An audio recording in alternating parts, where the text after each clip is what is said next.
So well guys, स्वागत है आप सभी का एक और नए वीडियो में। सो वेल गाइस, आज हम फिर से बात करने वाले हैं मृदुल और अपने नटाली के बारे में। जी हाँ दोस्तों, इन दोनों के बीच में हमें काफ़ी अच्छी केमिस्ट्री बनते हुए नज़र आ रही है। वहाँ तक कि दोनों भी काफ़ी खुश नज़र आ रही है हमें हर एपिसोड के अंदर। जी हाँ दोस्तों, आज वाले एपिसोड में मृदुल और नटालिया कुछ नया करने का ट्राई कर रहे थे, जहाँ पर उन्होंने ट्राई किया है खुद का अपना एक नया डांस।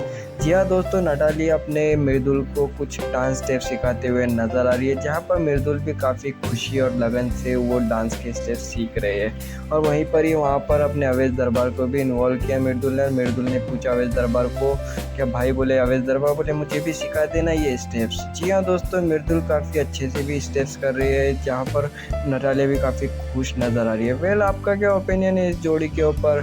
हमें कमेंट सेक्शन में ज़रूर बताएं कि आप लोगों को भी ये इन दोनों की केमिस्ट्री पसंद आ रही है। तो प्लीज़ चैनल को सब्सक्राइब करना ना